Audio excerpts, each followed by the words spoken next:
What's going on, guys? What's going on, guys? This is my first time ever using StreamYard, so let me see if this is hopefully there's no bugs.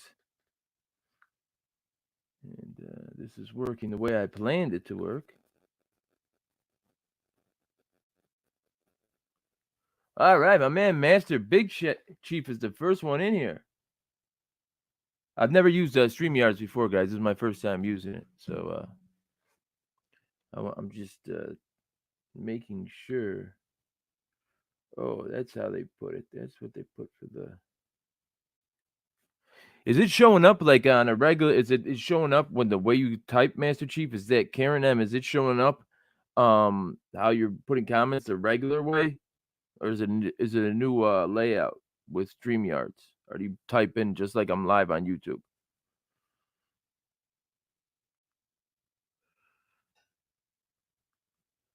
Yeah, Andre shouldn't drink. ASOD Docs is gonna come join us. I don't know where he's at. I invited him to the live a while ago, but I have no idea where he's at. In fact, let me go see where he's at. But we got a lot of news to talk about. A lot of big news. Same, right, Karen? Thank you. What's going on? Show me Sasquatch. Rich Knapp, what's going on, buddy? Nightcrawler Media. Hey, here. I'm gonna actually Nightcrawler. Anybody that has not seen, go to Nightcrawler's channel, subscribe. If you did not see the video, it happened 2 Sundays ago, in which me and Nightcrawler, we passed a police SUV in which only one headlight was working. Behind that wheel of that SUV was a white shirt. When I say white shirt, that's just another name for. Hold on, Andre's here. Let me add Andre to the thing. Andre, I'm live. Can you hear me? Yeah, I hear you. Can you hear me? I'm live. Yeah, I can hear you. Can you hear me? Okay. Yeah. So we're live. So, anyways, guys. So, what I was saying is, we saw that white shirt. Now, when I say white shirt, that connotates that person is a supervisor, is the rank of sergeant and above, sergeant, lieutenant, command, whatever. There was a white shirt driving a car in which there was only one headlight. Now, it just so happened these two unlucky officers pulled somebody over with one headlight about 45 minutes later, and me and Nightcrawler parked the car and we got out. Now, after we got out, that person in that SUV, those two officers, their complete attention was on us. The lady driving was holding her flashlight and trying to keep it in my eyes. I had no camera in my hand. Nightcrawler had a camera and a gimbal. It was obvious that we were not regular citizens because he has a big old gimbal with the furry mic. You know, I'm not saying that's not obviously that we're not citizens, but we're not. He didn't have just a regular camera, and she's trying to hold the flashlight in my eyes while she's pulling away from the curb, and she's instructing the other guy who's like a trainee to keep the spotlight that's on the side of the car on him. And as she's pulling away from the curb, she's so busy trying to keep it in my eyes, and it's literally doing no effect to me. It's literally somebody like a half a football field away lighting a lighter and pointing it at me. It's literally having no effect on me at all. But she almost gets in an accident because she's trying to hold the light on me and she's pulling away from the curb at the same time. He has, and she tells the driver, go down half a block. They go down half a block, and I look at Nightcrawler, and I'm like, does she do these? I couldn't tell if it was a guy or a girl there, but at the time, I'm like, do they not think we cannot just walk down this block? We're literally walking behind them. And we get there, and that was the smartest plan they had. So then they did a U-turn, and they made the driver do a U-turn. So literally the cop is driving off away in the middle of a stop, and the person pulled over is chasing him for his license back, and they're running away from us. Well, Nightcrawler, because my camera wasn't working, Nightcrawler FOIA requested the body camera footage. You'll hear everything we're saying is our video, but you also get to hear everything they were saying while we were outside, because he has the body, their dash cam was running. You hear everything. It's unbelievable. So go and watch that video. That you know the video. It's on me when the cops take off mid. They're literally in the middle of a traffic stop. They take off. Now you heard everything we saying. Now you get to hear everything they're saying. And there's a lot about this woman. Besides that, Nightcrawler had other run-ins with her, and I'm gonna do a documentary on it and kind of just But go watch because he's the only one who has the whole thing is Nightcrawler. Go watch and see what they're saying. Anyways, Andre Shouldn't Drink, ASD Docs. That's Andre Shouldn't Drink. But What's now up, man? it's ASD Docs. Yes, He's so that's short for Andre Shouldn't Drink, as you know. Yeah. Some of you may not know. And then Docs, of course, is short for documentaries. So. Well, let's not say, of course. I didn't know what the heck it stood for the first time. Oh, really? You didn't? Oh, yeah. Yeah. Well, I mean, I didn't think about it that long either. I said, what? I just said, well, what does that mean? But anyways, Andre Shouldn't Drink is a YouTuber out of Virginia. He interviewed me. That was his first mistake, right? You're not getting anywhere. If you think I'm important, that you want to listen to me, like that's the worst thing you can do. That's actually how I met you. That's how we met. I remember I emailed you and I said, hey, would you want to be on my podcast? And without missing a beat, you immediately were like, hell yeah, let's do this. And that's and then we became fast friends because of that. So I'm grateful for that. Yeah, I enjoy talking. So if somebody's inviting me to talk, and they're gonna actually sit there and listen to what I'm saying and act interested, that's very, very hard to find. You know, that was the longest podcast up till now. I've interviewed several activists, several cop watchers, auditors, and that I think it was so long. We talked for so long. I had to split it up into 2 parts. Yeah, so it's a part 1 and a part 2, and you're the only person I've ever had to do that for or with. Well, once I'm passionate about something, I get going. But here's the funny thing. Listen to this, because Nightcrawler Media, who's a videographer. I hate using the word auditor, but I always end up using it. But I'm gonna make a fundamental note in my head, because if I keep on saying it just because I'm lazy, then that's what I'll be. Listen, I am an investigative reporter. I'm a member of the media. I've never done that. I've never gone to a police station with no objective. I've always had a reason to be there, whether it was to tell them my demand your flag mission statement, whether it was because they abused somebody in front of the station, whether it was because people were sending death threats through my remember I had my stalker at the time, Lathrop 1, and he dared me to go down there. But what Nightcrawler Media just wrote in the chat was, now then these officers were so far away, I don't have a camera, so it doesn't matter how fast I run to catch up to them. I can't video record them, and Nightcrawler's behind me. Now when they make it around the corner, she goes out and gives him his license back, and she gets back in the car, and then she's yelling. The other guy must have thought he was getting out of the car for some reason, and she's yelling at him, shut the door, shut the door, shut the door, we're off. And it literally sounds like 2 bank robbers trying to get away. Like the police are running from us. Shut the door. She's like, shut the door, we're gone. I'm like, oh my God, they're literally running away from a camera. Well, actually they're running away from me, and I didn't even have a camera. Jeez. I mean, you made a name for yourself, so they're definitely scared of being on camera. Yeah. What do you mean? Wait, hold on. Master Chief just said he was laughing at investigative reporter. I'm an investigative reporter. Of course I am. What do you mean? Yes, my credentials. I put in a media pass to be able to broadcast inside the criminal courts building. I spent 3 months investigating John Burge and the Midnight Crew. I have a half an hour long, I don't know how long it's going to be, interview with James Gibson. James Gibson is the first person to prove torture by a law enforcement agency on the appellate level. His case is case law for torture. He is the Roe in Roe versus Wade. He is the Terry in Terry versus Ohio. I also have a interview with Mark Clements, who spent 28 years in prison after being tortured and now operates the Inglewood Torture Center, which was created out of reparations the city of Chicago agreed to when they got sued. So, I mean, you could laugh that I'm an investigative reporter, but trust me, I'm an investigative reporter. Yeah, right. When I put in like my description and stuff, and even on my bio on YouTube and on Instagram and all the social medias, put myself as an investigative journalist. The type of videos that I put in, the type of research I do. I interview a lot of times. I interview the people that I tell the stories about. I interview them and add that into the actual video. So I see myself as an investigative journalist, and I do a lot of interviews. So. I know exactly what you're talking about. If you're doing the work of someone that does that every day, and you can give yourself that title, Well, you know what? I think people would more look at you like an investigative journalist because you you sit behind the microphone and you get all the details and you make it into a documentary.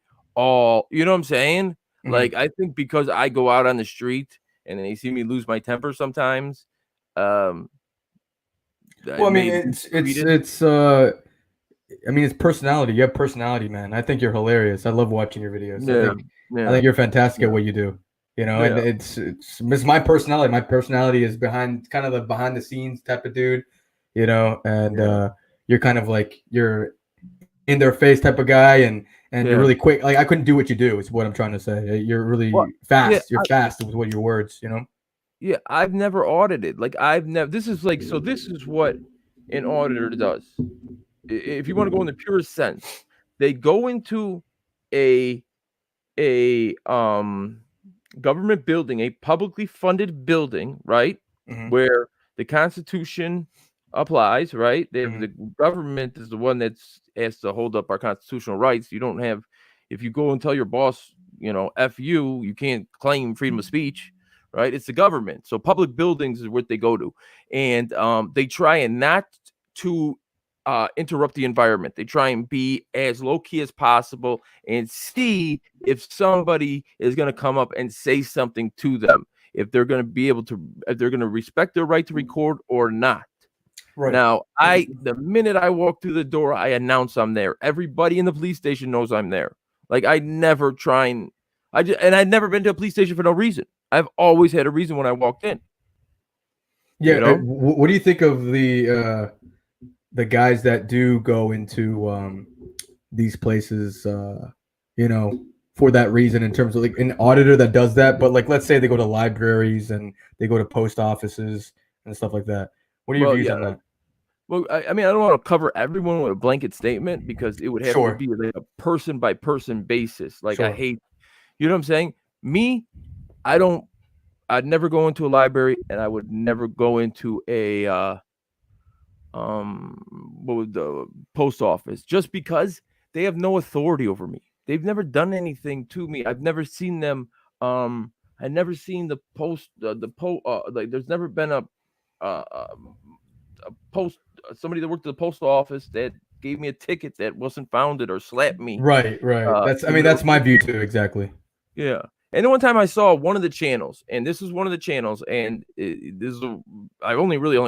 one of the channels that said he was in there and he asked a regular worker that worked in the back, like unloading the package or something. He goes, "Why do you have your sunglasses on? That's suspicious.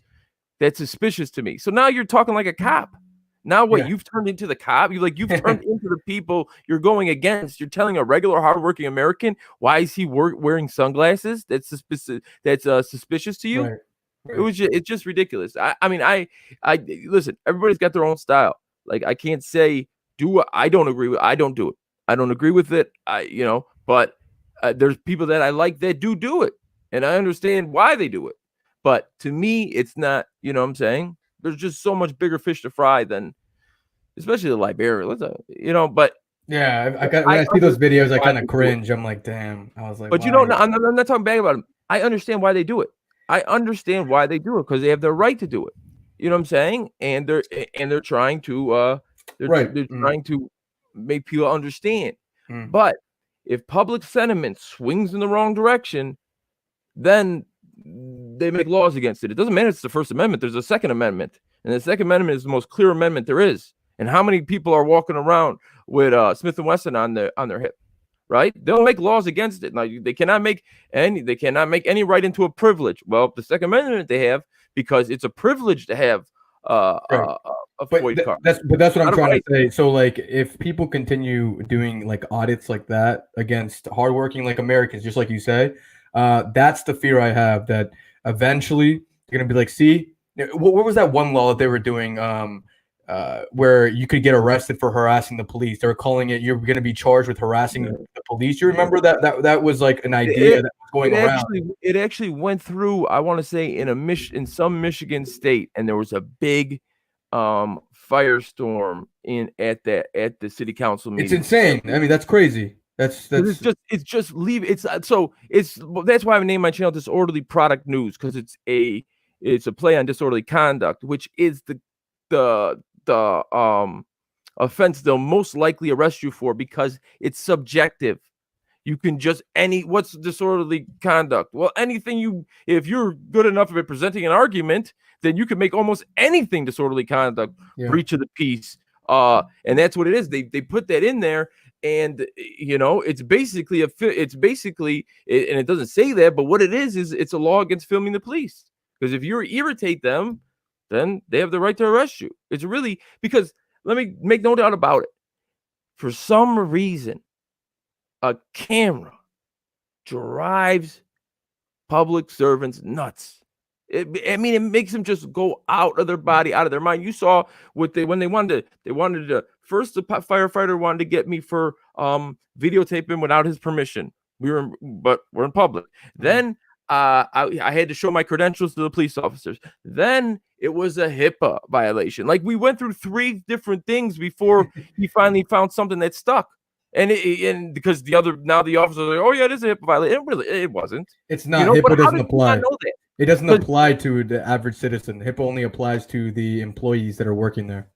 But explain to me how a firefighter who is in Chicago, they're also paramedics. Paramedics are firefighters. Firefighters are paramedics in Chicago. How is he that old, 50-something, and he doesn't know that? How? Or was he just thinking that the police didn't know and they could get me on that?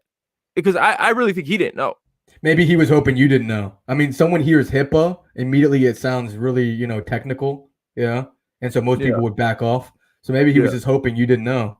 And unfortunately, it's DPN coming through. So well, they all did. It seemed like they all went along with it but he didn't really explain much about it. He just said, and if you watch the video, the guy's never really on the video.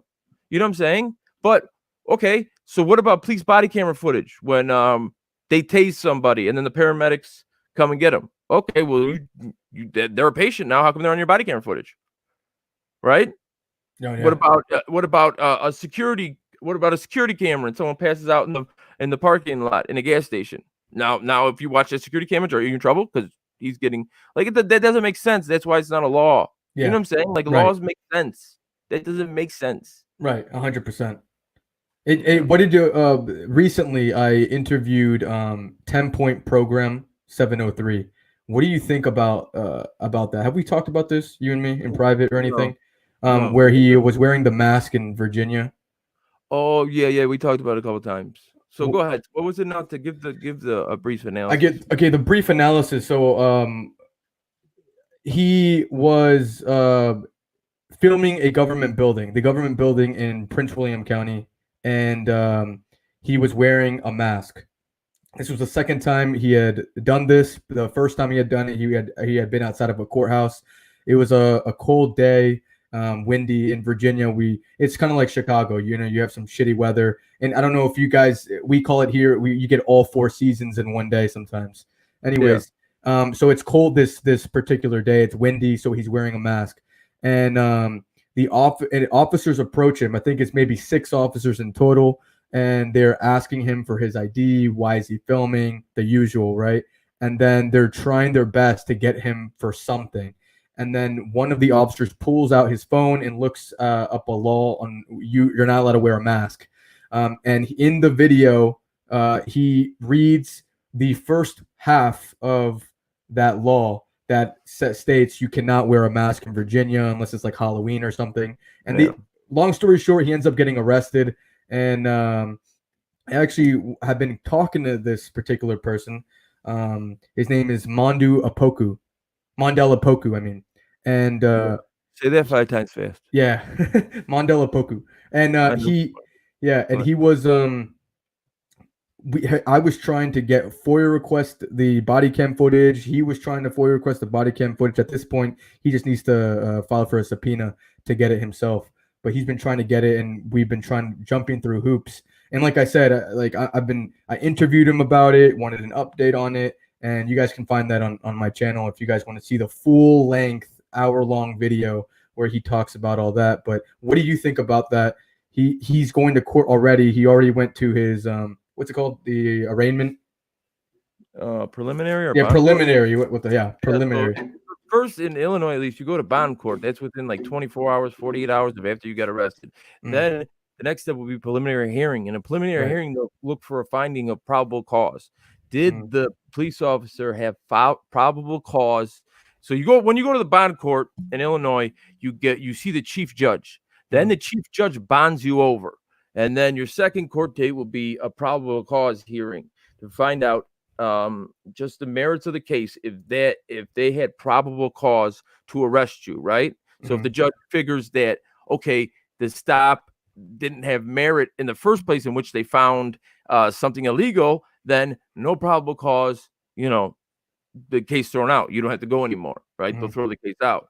But if they do find probable cause, then you keep on going on with the process. So the way the law is written is different then there's law and then there's case law. With law is written a certain way and then it's applied to the people, and certain cases set precedents for that law to tell you how it should be applied. Now, there's crazy laws in every single state. And I think there were. I remember hearing it one time. There's a law in a town called Schaumburg in Illinois where you cannot take a bath or a shower in the nude. Now, obviously, that is from a long, long time ago, and it's just still on the books, but it's not real.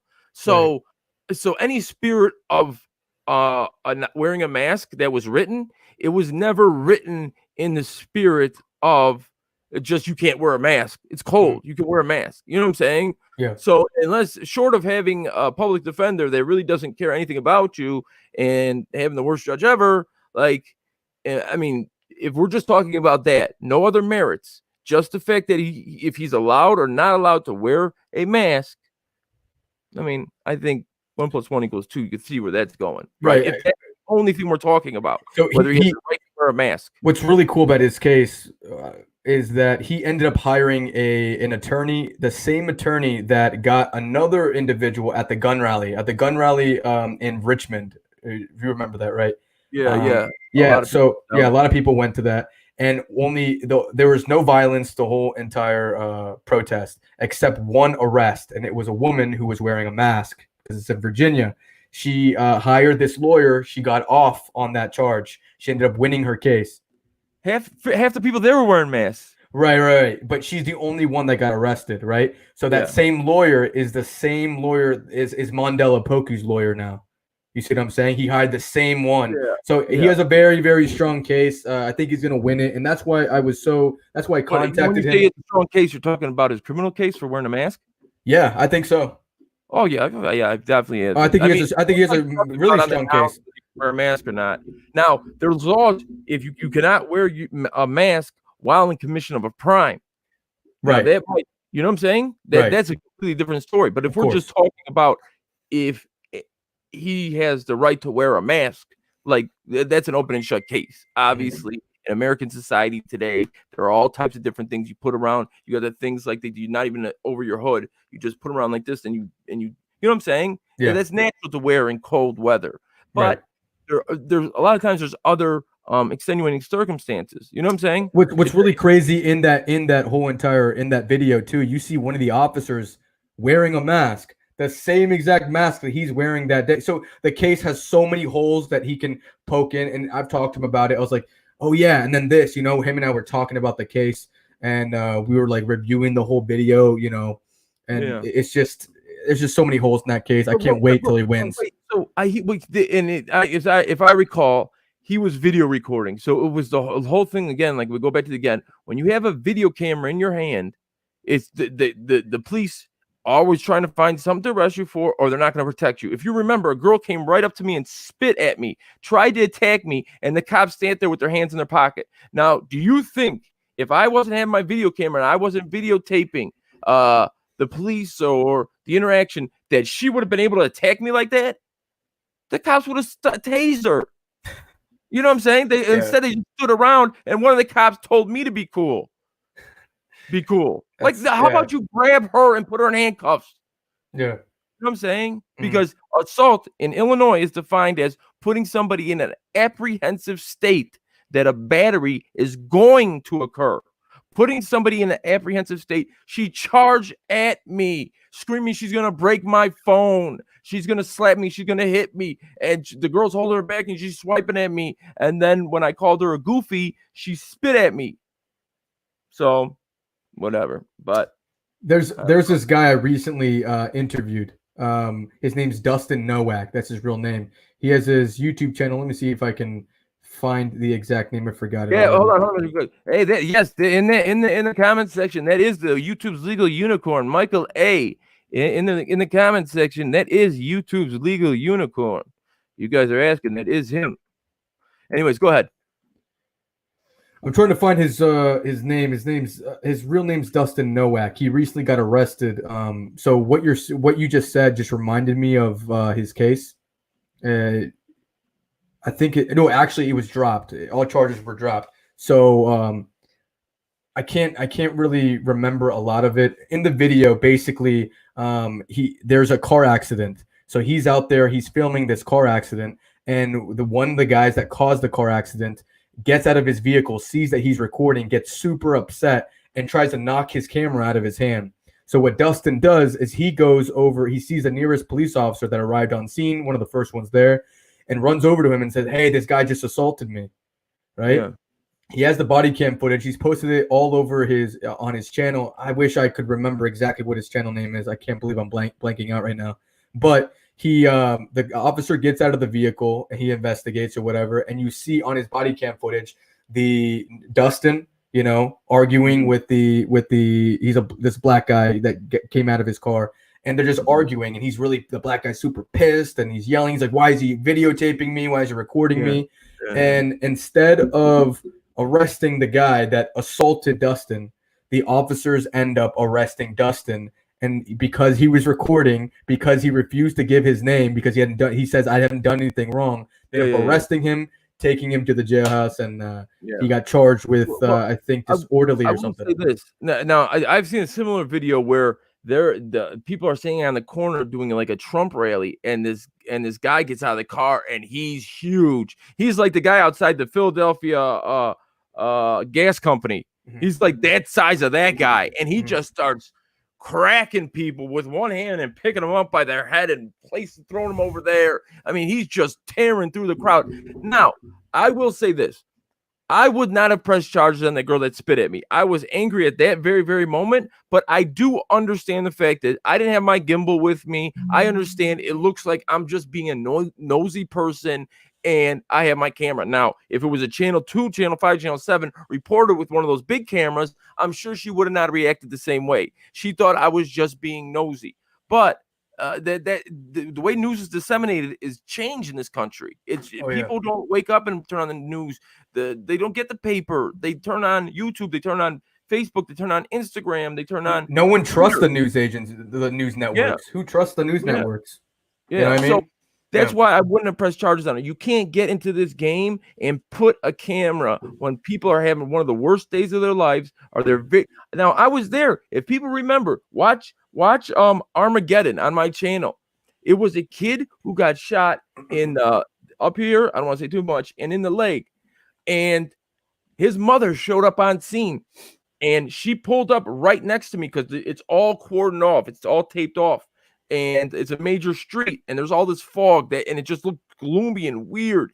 And you just see this jacket with all this red stuff around it, obviously. And she gets out, the door opens because the car screeches to a halt right next to me. It makes me jump back, and I look over, and she's just screaming and howling, "Not my baby, not." And I turn the camera this way, like completely away from her. You know what I'm saying? Mm-hmm. But like, you can't expect to go to those places and put yourself in the middle of a very, very high emotional, intense situations, and then want to get mad at somebody because you're recording them. I understand the general public. Like, if somebody that I love had just got shot, and I think a guy's just taping it for his MySpace, like, I'm not. I use MySpace as a joke, obviously, but just taping it for his social media. But if it's like a Channel 2 news report, I understand this is, public interest. Right. So.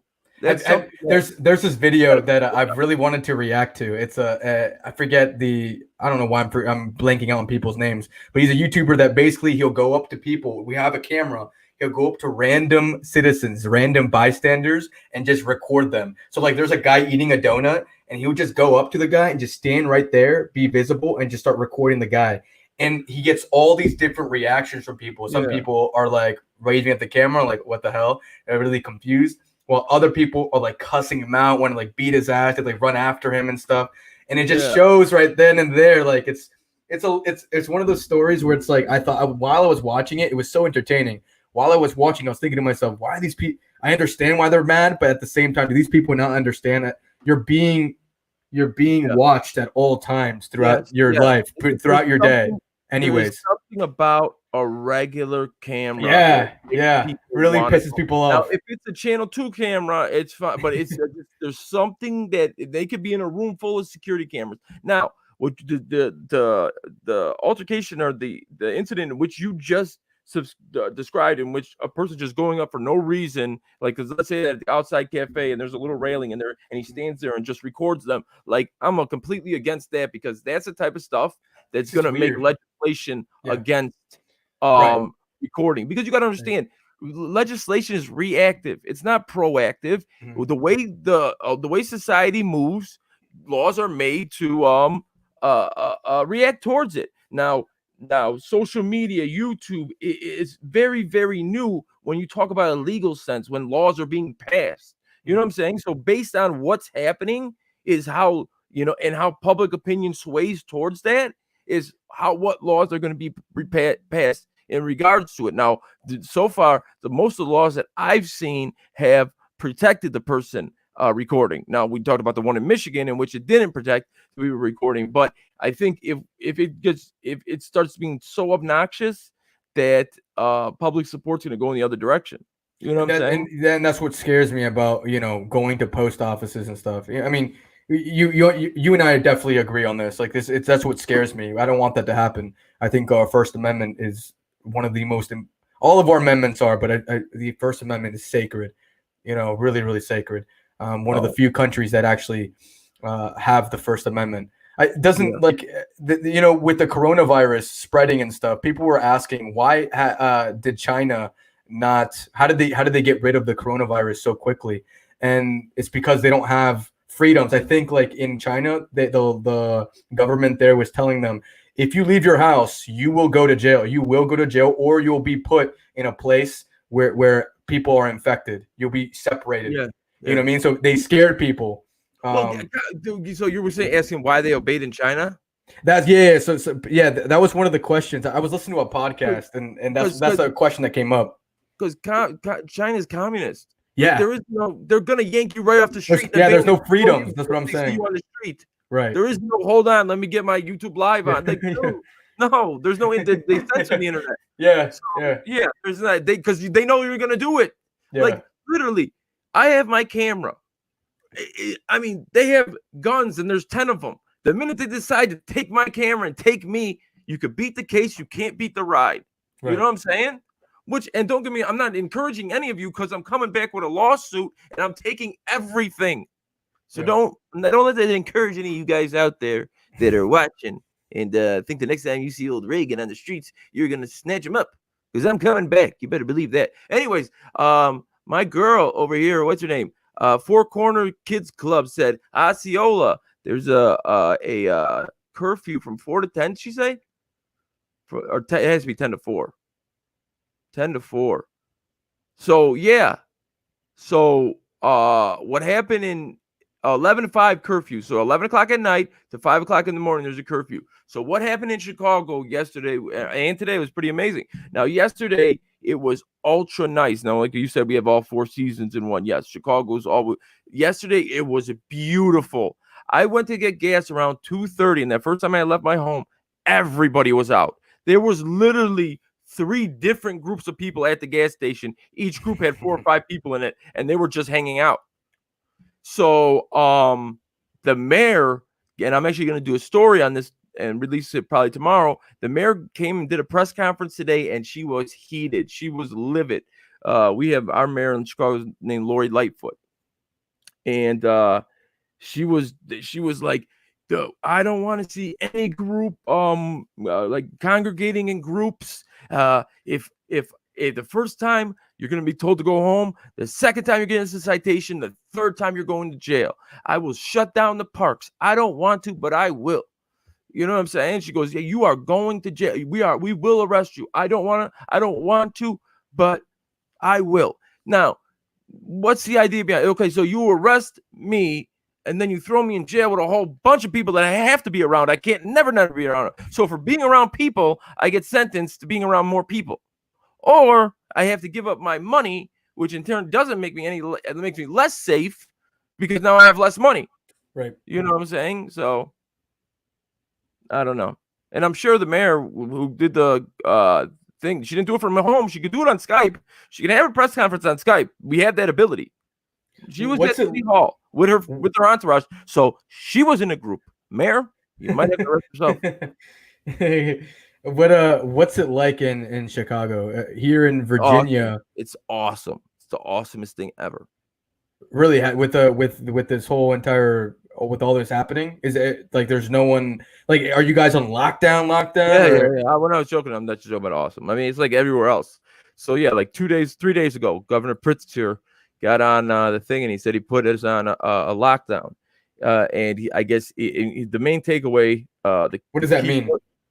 Is that so basically like all government anything unless it's a necessity is closed down. Any business, and so like Walgreens is open, the dollar store is open, the gas station's open, but when you're driving around, it's like it's Christmas Day because there's nobody out. Like, what about like fast food or something? Are those open? Yeah. Like so, there's no in. You can't dine in anywhere. You can only order, and then they got to come in. Same as here. Yeah, and then so the takeaway from that was he's like, I don't want to affect anyone's livelihood, but if you don't have a life, what's the point of having a livelihood? Which is that's the I guess that's it. So, anyways, so this thing. I think if anybody's paying attention to this thing, and how could you not at this point? Like I'm the last one to know about stuff like this, and I'm not paying. You know somebody in Italy, and Italy is almost like the epicenter of this right now, right? That's where everybody's dying. Yes, my girlfriend is from Italy. She actually lives there with her family. They live in northern part of Italy, so that it wasn't too far away where one of the first cases was. I think she lived maybe an hour and a half away from where the actual first case that ever came about. And I remember when it first happened, she had told me about it. I was very new to the coronavirus, pretty naive about it, and I was like, it's probably like Ebola. It'll pass over like a few months from now. We're not even going to talk about it. And as the weeks went by, they have now been in complete quarantine for now 2 weeks, and they immediately closed all quarantine. So we're on a lockdown. What's complete quarantine? They can't go on the streets or anything. No, I mean, basically, you can go onto the streets. I get the thing is, so yeah, I know what it means because I've asked her about this. I just went blank for a sec. So basically, if you try to drive out of your town to go into the next town, so like for instance, I can't really give you an example because you don't know here where I live, but literally, if I cross the street over here, I'm in another city. Basically, right? Yeah. You can't do that there. Second you can't drive literally 15 minutes south because there's going to be a roadblock there and there's going to be military personnel. So you have to stay quarantined to your own city. Really only want you out to buy necessities. If you have and you can only and not only that. So now she has to. They have to use this service where you order it online or over the phone, and it will come to your groceries will come to you in 2 weeks. Yeah. I'm like, what? That's basically what they're saying. Yes, that's what people. Yes. And I heard like 800 people died overnight in Italy. Yeah. Like, so daily, everybody's got it. Like it's them that's got people locked down. Right. Like, so it's daily. It's 400 people a day, and or more. I think today I spoke with her, and I talk to her every day. So today I spoke with her, and she told me that it's getting slightly better. The numbers went down a little bit. But that it is very, very serious. Now, a lot of people are asking, why is Italy is now the leading in the world with the most deaths. And the reason for that is that Italy has the most amount of elderly people, has a ton of elderly people. And I think they have more elderly people than young people in Italy, which is really insane to think about. Well, what about not China? Like, but again, China's. I mean, you gotta rely on the country to release the state. You know what I'm saying? China's, like North Korea. Nothing gets in, nothing gets out. Well, Like I you don't know remember, for about it. instance, So I is China remember, telling us the most? You know what I'm saying? I remember when it first came out. She was telling me about it, but it was kind of like the United States, in a way, because when I first heard about it, that we had our first cases here, I still wasn't taking it seriously. I don't think anybody was. People were Yeah, still no. going out to bars. People were Yeah, still yeah, going yeah, to yeah, yeah, yeah. and that's exactly how Italy responded to it. People didn't give a fuck. They were like, I don't give a fuck. Like, it's not going to affect me, and they're still going out. And now we're learning more and more about the virus. You could be carrying the virus with no symptoms for up to 12 days or something like that. It's 12 to 14 days, which is insane to even think about. So at this point, they've reported how many people are infected in the United States. I think it's maybe 3 times or 4 times that number, because I think people are really carrying it right now without even knowing, Yeah. and they're Well, just not showing symptoms.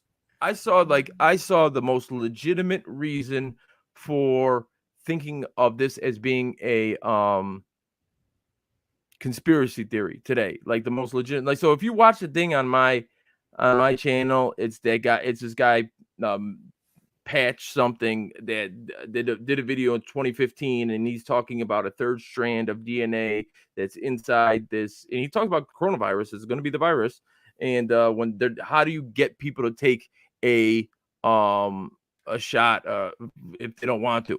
Well, you make them want to. You know what I'm saying? You're in pain. You're gonna die. You need that, so you make them want to take something, and but even and then the thought is that they'll make us slaves so they can work. We can work in the laboratories, make immortality for them. Which now that seems really really far fetched. But the thing that I saw today was Bill Gates wrote out an equation. Basically, said X amount of people on Earth, X amount of people need this much energy, whether lights, gas, whatever, which equals this much. We only have a supply of this much. So in order for everyone to live, or the 5% to keep living, some people got to go. You know what I'm saying? So that's a lot more legitimate statement than turning us into zombies to work in some kind of scientific factory. Yeah. But I understand if they've worked the numbers and they said, listen, we don't have enough energy or supplies for everybody on this planet. It's either 100% die or 20% die 10 years before that could happen. Do you understand what I'm saying? 30% die, 40% die. It's the whole, like, there's a plane with a bomb on it. Like, do you shoot down the plane with 137 people in it, or do you let it get to the destination where they die plus 300,000 more? You know what I'm saying? Oh yeah, 100%. It's really, it's scary, man. I have a friend that she went to Korea and for what's it called, to study abroad, for like college or whatever. Oh yeah, I study girls all the time. I've been studying girls since like fourth grade. That's the first time I had a girlfriend. I've been studying broads all my life. Well, anyways, she went to go study abroad in Korea. Now she wants the experience, right? She's in Korea. Yeah, that happens a lot of times. You start studying, then you want to experience it. Right. And now she's trapped in her room. She's doing school from online, and all she can do is look at Korea from outside her window. It sucks. This is and me too. For those of you that don't know, I'm a bartender by trade, and no one's going to the bar anymore. So I don't have a job at the moment. It's not open. What's up, Lydia Sinclair? $5. Thanks for all the time you put into your channel, DPN. Love the contents. The stories are so shocking. Can't wait for the next video. Distance hugs. Thank you so much. Lydia is one of my main supporters. Yes, thank you, Lydia. Oh, my girl Stephanie's in the building. She is fantastic. A fantastic moderator. Let's see who else is here. Becky, don't take the vaccine. But Becky, what if your skin is on fire? What if you're dying? What if you're in this immense pain? Like, I think the idea is, okay, no one's going to take the vaccine, but I mean, how long can you last out if your skin's melting? You know what I'm saying? Like, you might want to take the vaccine at that point. You know what I'm saying? Like, if you're dying, It's not. I don't think it's going to be a question of whether you want to take the vaccine or not. I think it's going to be you have to take it or you're just gone. You know, hey, what's up, Liberty Bird? Liberty Bird is he go subscribe to Liberty Bird's channel. I did a video. I put one of his videos on my channel maybe a week ago, and he's the first person who really got me thinking about the coronavirus, because he said if it gets worse, come camp with me in the Rockies. And it was like that moment of clarity. I'm like, did a human being just say that sentence to me? Did somebody just tell me if it gets worse, we could go camping in the Rockies? I felt like I was going to Alexandria in Walking Dead. Let's meet at Alexandria. There's hope there. You know what I'm saying? Like, go come to the Rockies. There's hope there. Like, I feel like that somebody spray painted that on the side of a barn, and I'm just on. You know what I'm saying? Like that. The fact that somebody had to say that to me, that was a real sentence in someone's mind, like it really got me thinking. Like, oh no, like this is not right. But I hope it gets better. I'm praying it gets better. I think it will. Oh, I don't know. I mean, but Denver is like a ground zero. So okay, I'm not going to Denver then. I mean, I know isn't California ground zero too? Isn't that Michael A? Michael A. YouTube's Legally Unicorn is in the chat. Mike, what's it like in California? I know he was telling me today that he's good for a couple of months, and yeah, I know they were a little bit ahead of Illinois as far as locking things down, because when he is talking about they had locked things down, our governor hadn't even been on. He said they're effed. Yep, that's the analysis. They're a little bit ahead of us. So I don't know what's ground zero where. You know what I'm saying? But I know that California started before Illinois as far as it was a lot more. They were taking it a lot more seriously, and they were shutting things down through government wise. Now, somebody asked me legally, like, what are the legalities? Like, is this ever? I don't know. This has ever happened before, right? You know what I'm saying? Like, no. At 9/11, they took certain that day in New York, locking things down and like whatever, but that was for a short period of time. I don't know that anything like this has ever happened since the Civil War. So there's no legal precedent to go behind. Like, in theory, I don't believe, but I mean, it's a police state. Like, what? It's the guys who've got more guns than the other guys. Like, you know what I'm saying? Like, that's what it comes down to it. Like, because think about it. If it keeps on going like this and the stores are out of food, and now they've been out of food for months, so nobody's seen water in a store for months. Yeah. Like, what happens then? What happens when no water comes out when you turn on your thing? Then you go out looking for it, right? No, and now it's this commodity that everybody needs. The guns are on the rise. People are racing to buy a bunch of guns. Yeah, Katrina. I'm sorry, Katrina. I apologize. Katrina was the last time, at least in that. You're right. I did think about that. Katrina was. Go ahead. I'm sorry. Hurricane Katrina is what you're. Okay. As far as them implementing these across the board, like this is the best for the population. You know what I'm saying? Mm-hmm. These like mass. I don't. I wouldn't know how the mayor's saying you're going to get arrested if you go out in groups. That's insane. That's so crazy. It's just like, I just don't like. I don't know. I mean, I understand. I mean, I guess it's for public safety, but then at the same time, is the government legally allowed to control your, right to travel freely where you'd like to go, even if it's just outside? I think in that battle you're going to lose maybe in the long run.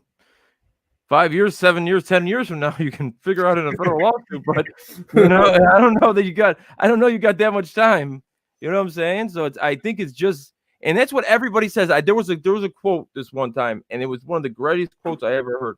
And I'm not going to use the right terminology because I think they called it a sharecrop, but we'll just say tractor, just for the sake. It said the people who trade in their guns for tractors will be plowing the fields of the ones who didn't. The people who traded their guns for tractors will be plowing the fields of the ones who didn't. Now, I think the word they used was sharecropper, but I don't know what that means. So it's basically just like, if you want to trade in your guns for something else, you're going to end up, at the end of the day, the ones with the guns are in control. And that's the truth. Because, I mean, High Impact Vlog said it. Like, he said it. He said, we don't want to take your, the government's going to come take your guns. How are they going to do it? At the end of a gun. They're going to send 5 guys with guns to your house to take your guns. You know what I'm saying? Yeah. Look, how else are they going to accomplish it? With the police through force. That's what he said. I watched it and it made so much sense. Yeah. He said, they're going to take your guns at the end of a gun. You know what I'm saying? Yeah. They're going to take your guns by sending people to the house with guns. Now, how did they get, how did they get back in World War II? How did they first came and took all of those peoples that they were at the guns. I don't want to use it because I don't want to think, just that word. People of that faith, religious faith, they went and took all their guns. Then they came back and rounded them up when they had no time, when they had absolutely no way to defend themselves. Right. It's not like they just said, okay, we'll go with you. We don't got nothing else going on today. No, they came and took their guns. Yeah, and that's the purpose of the Second Amendment. I mean, that's why it was put in place. That's its sole purpose. So, hey, it's not a right. It's a privilege now. It's a privilege. Yeah. They're trying to make it like that. Because you can't. Not everybody can own a gun in the United States. Yeah, there's a lot of reasons why you can't own a gun. If you're a felon, you can't own a gun. If you're a felon, if you've been proved mentally not stable at some point in your life, the red flag laws, right? Now it's a privilege. It's a privilege. The red flag laws are put into effect in some places. Plus, you got to buy that, and all that stuff's free. So if you don't have the money for the Ford card or whatever, like their registration, I don't think is free. So there's a lot of things that go in there. And the Second Amendment is the most straightforward amendment. There is no hiding around there. You have the right to bear arms. There's not a lot of words. And they made that very, very specific, right? Yeah. Because you cannot twist it and turn it into something that it's not. It is what it is, right? That's a good point. I mean, and thankfully they made it short and sweet and to the point, so that way no one could screw it up. There could be no different interpretations to what it means. So I'm glad that founding fathers did that with that. Yeah. Because any other way, by the time like some of these people, those would have been gone a long time ago. By the way, you know what I'm saying? It's the fact that they did write it so straightforward is why it's held on so strong for so long. Because the critics on the other side are so, you know what I'm saying? But at the end of the day, it's that age-old theory. Okay, you could take my guns. I'm gonna go because there was a guy in Virginia, and it was a great thing. They made a commercial out of it for I want to say the NRA. He goes, you know what, guys? When you make this law and you tell me I got to turn in my gun, you know what I'm gonna do? I'm gonna go down to City Hall and I'm gonna turn in my gun. You know why? Because I'm a law-abiding citizen. Guess what, though? The Crips and the Bloods across town, they're not going to turn in their guns. So when they come to my house in the middle of the night to break in, who am I going to call? Because the police is a reactionary force. It's not this is like a half a pound of pressure. That's what a half a pound of pressure. There's no Superman couldn't make it there. Oh, he is faster than a speeding bullet, so he could get there. But we don't have Superman for real. So, you know what I'm saying? So it's ridiculous. It's ridiculous. The guy they're talking about is I forget his name. He's just that black guy, right? That went to City Hall. Oh yeah. He had a fantastic. I saw his whole speech. I watched it like twice. I thought it was unbelievable. He's very well spoken. Yeah, he was very well spoken, and he was a blue collar guy. He had just come from work. He said, "When you guys make this law, guess what I'm going to do? I'm going to take all my guns. I'm going to bring them down to City Hall. I'm going to turn them in." But the Bloods and the Crips across the street, across the tracks aren't. So, and that's always the argument. Like, ultimately, and I'm not going to put this the right way, but somebody said it one time and it made the most sense. The only thing that keeps us safe in society is the belief or the understanding that nobody wants to do us harm. The minute somebody wants to do you harm, you are not safe anymore. There's nothing you can you unless you go out like a Marine every time you go out with the you know what I'm saying, like going around every corner. You know what I'm saying? That's the only way. Like the police, they're not going to follow you. You're not going to have your own police detail. Like if somebody wants to hurt you, unless you have self-protection, they're going to hurt you. Yeah. You know what I'm saying? Right. Because they can't lock them up until after they. You know what I'm saying? The way they described it was so much better than what I just did. It was basically the thing was you are only safe. You are only as safe as the amount of people that want to do harm to you. The minute someone wants to do harm to you, you're no longer safe. So, no, well said, man. All right, let's see what's going on in the comment section here. Guys, you know what? I'm thinking about this. This is what I'm thinking about for my channel. I'm thinking about, okay, obviously I want you guys all to watch the documentary, The House of Screams. That is a documentary in which there was a detective who made it all the way up to commander named John Burge. John Burge was a man who was in Vietnam. He was a military police officer in Vietnam. And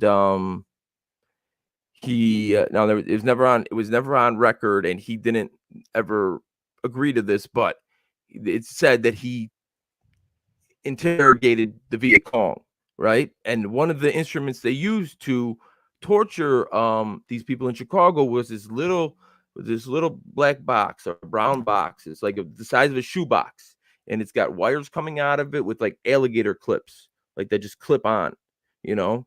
And there's a crank on the side, and when you crank it, it sends out 90 to 100 volts of electricity.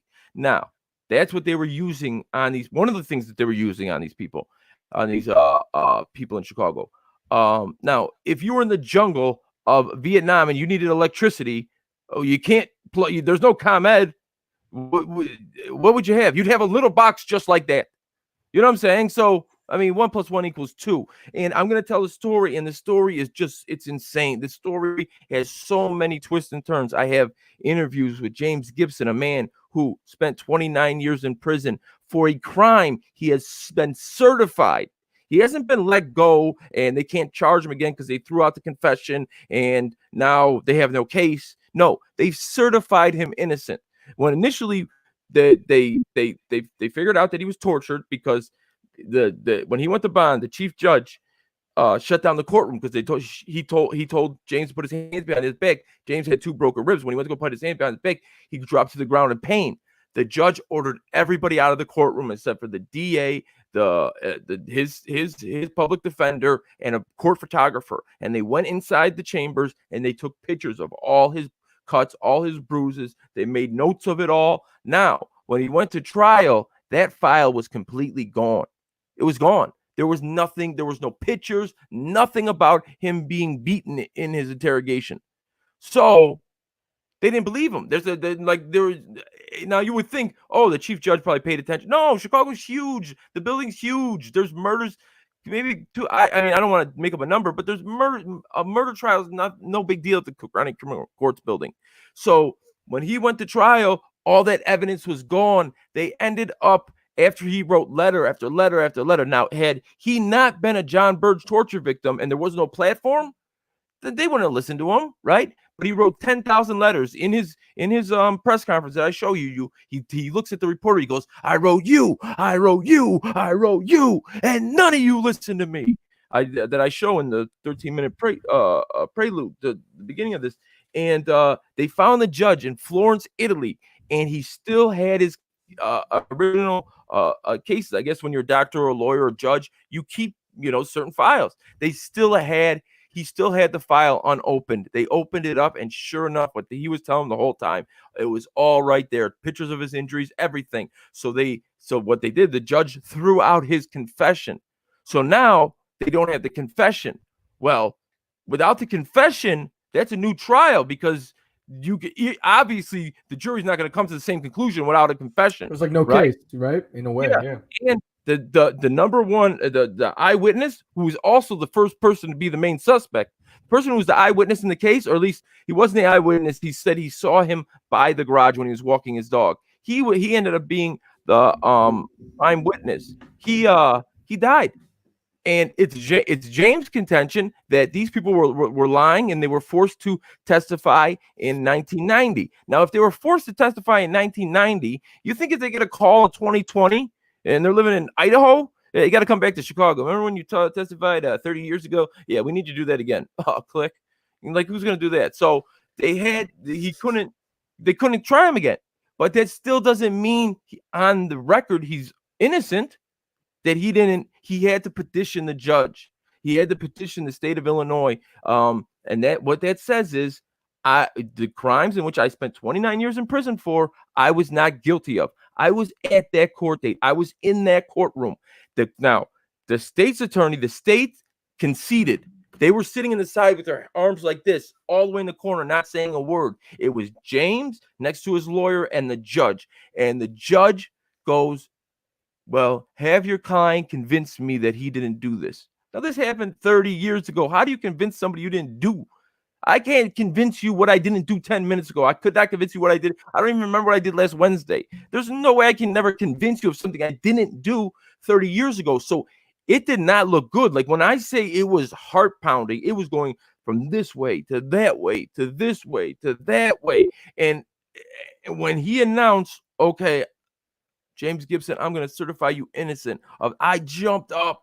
And I was, you know what I'm saying? Because I was listening to every single word. So as soon as he said that, I went nuts. And he had a lot of, there was a lot of supporters because there's a group of, it's basically, there's two really, really dirty detectives in Chicago's history. One is Guevara, Detective Guevara, and then one is John Burge and the Midnight Crew. That's the one I'm doing the documentary on.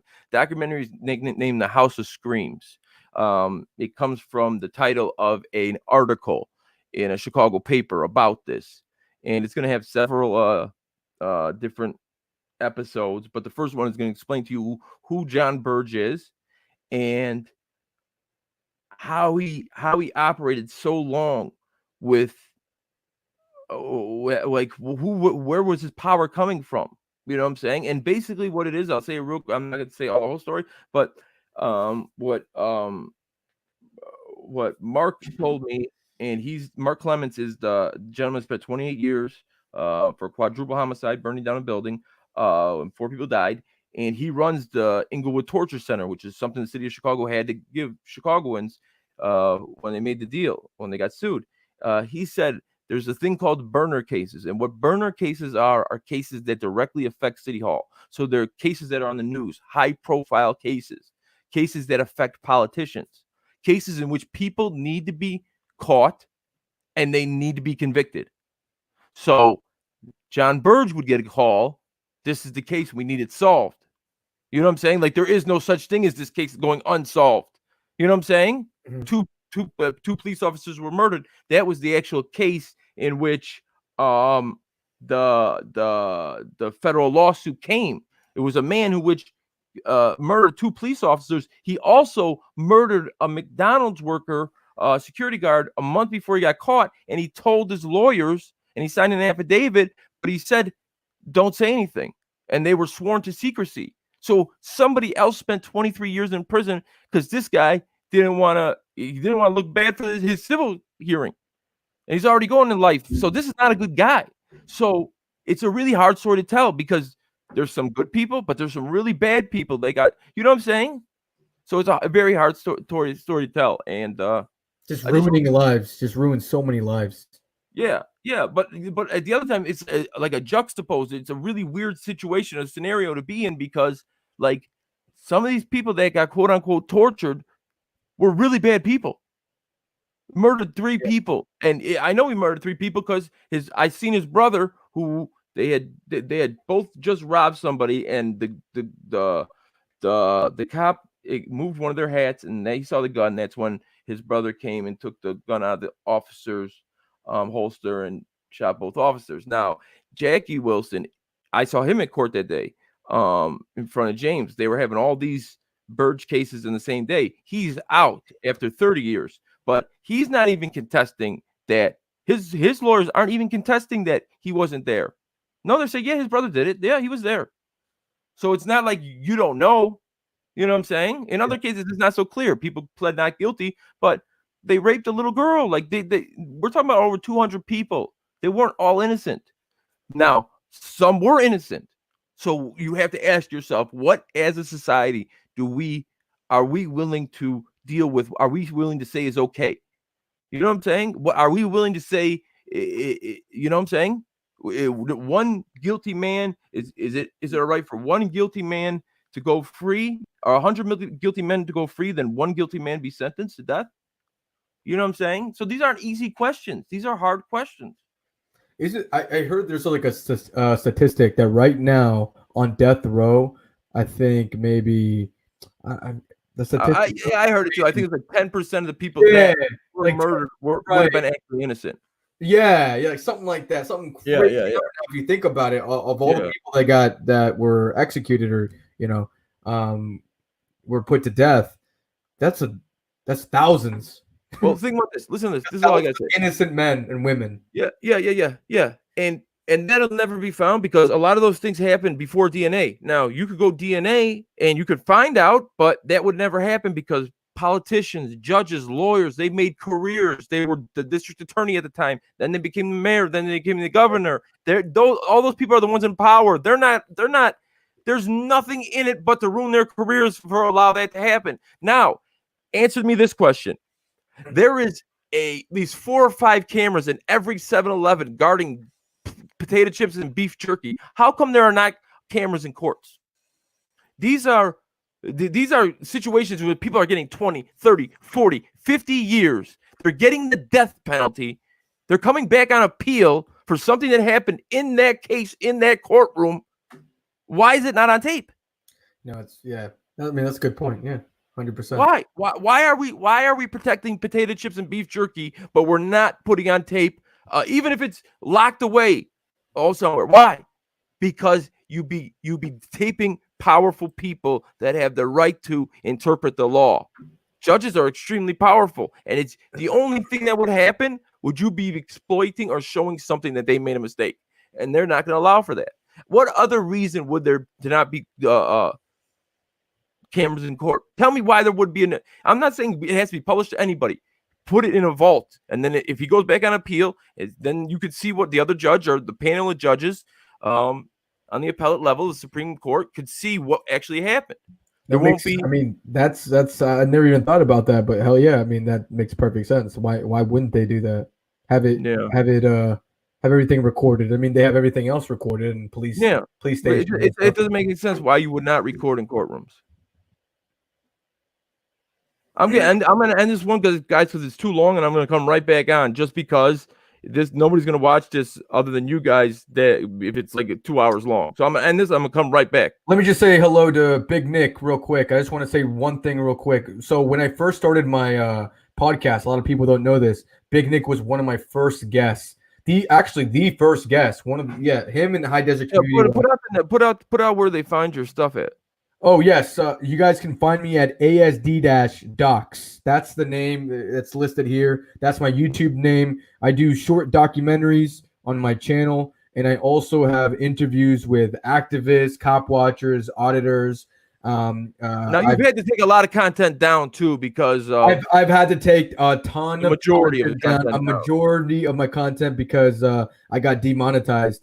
I'm still demonetized, but I have a plan to try to get monetized in the future. In the meantime, enjoy the videos I have up there. I have Big Nick's in the chat. Yeah, that's what I was saying. Like that's why. No, I'm sorry about that. My man, Big Nick. Yeah, so Big Nick. Good because somebody got a hold of me like a week or two ago, and they said Big Nick's in trouble. He's telling all the auditors to get on it, and I don't remember where I was at, and then I looked it up and I could never find it, and so whatever it was, I apologize, Big Nick. I was in the middle of something. Big Nick, he's always been cool because when I started, I was with Joe Cool, and Joe Cool is really cool with Big Nick, and I've always respected Big Nick because Big Nick, he's a very humble person, right? Like I respect more the guys that are willing to, like, everybody gets mad, but I like the guys that are not trying to push any agenda. Like, this is what it is. If you treat me fairly, I'll treat you fairly. If you don't treat me fairly, well, I'm good at this, so watch what happens. Like I said though, like he was the first. He had no reason to ever even give me an opportunity or a chance to even interview him. I had no. Literally, it was one of my first podcast episodes.